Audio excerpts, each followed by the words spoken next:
बेटे देखो होता क्या है, ये बड़ा सिंपल सा, ये आपके लिए जानना इसलिए जरूरी है कि फर्ज कीजिए कि आज से 20 साल बाद ये आपकी बेटी का सवाल है तो फिर सीरियस हो जाएगा ना। मुझे ऐसा लगा मेरे बच्चे का सवाल है। मेरा एक बेटा बिल्कुल ऐसे ही है, बिल्कुल एक्स्ट्रा हाइपर एक्टिव सारा जो इंसान है जी। कुदरत बाज लोगों को पर्सनैलिटी बड़ी दे रही थी कुदरत की तरफ से, कहते जी बंदा कमाल। एक शख्स था, उसका नाम था कुतुबुद्दीन ऐबक।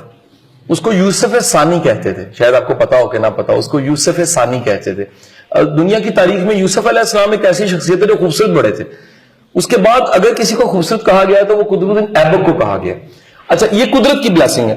बाज दफा कुदरत कईयों को एनर्जी ब्लेस कर देती है, समझ आई कि नहीं आई? एनर्जी इतनी ज्यादा होती है कि उनके आगे काम छोटे छोटे हो जाते हैं। अच्छा, अब इसका हल क्या है? इसका हल यह है कि ये जो आपकी स्टेज है बेटा, इसे हम कहते हैं डेवलपमेंट स्टेज। इसमें आप कोशिश कर रहे हो तो ये करना है, वो करना है, वो करना। एक वक्त जिंदगी में बेटे ऐसे आता है, दूर नहीं है वो वक्त, जब आप फाइनली चूज कर लेते हो मैंने करना क्या। आप अपनी सारी एनर्जी को उस पर लगाते हो, आप फिर बाकियों से कई गुना आगे निकल जाते हो। एनर्जी बड़ी ज्यादा है, फ्यूल बहुत ज्यादा है, फायर बहुत ज्यादा है।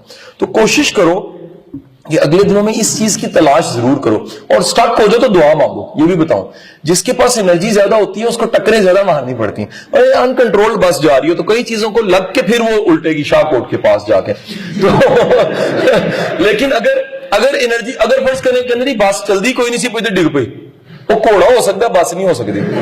बस कभी भी खलोती नहीं डिगती, घोड़ा डिगता।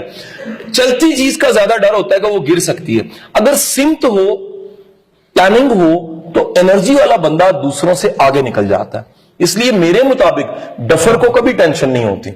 वो तो कहना अच्छा हो गया, जिंदगी खत्म होगी बस, तो हो तो ये। अक्ल वाले को बड़ा मसला होता है, समझ वाले को, एनर्जी वाले को बड़ा मसला होता है। उसको होता है मेरी जिंदगी एक बार की है, क्यों ना मैं कुछ कर जाऊं।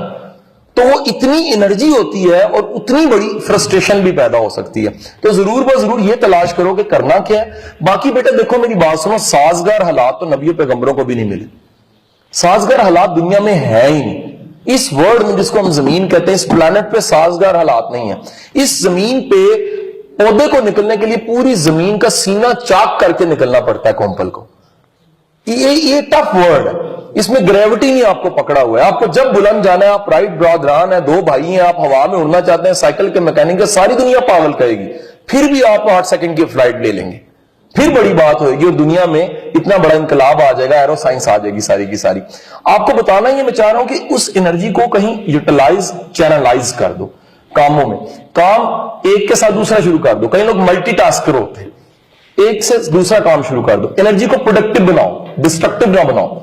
कोई ऐसे काम शुरू करो, कोई ऐसा चैरिटी का काम शुरू करो, कोई सर्विस का काम शुरू करो, कोई लिखने बोलने का काम शुरू करो, जिससे आपकी एनर्जी जो उनसी है।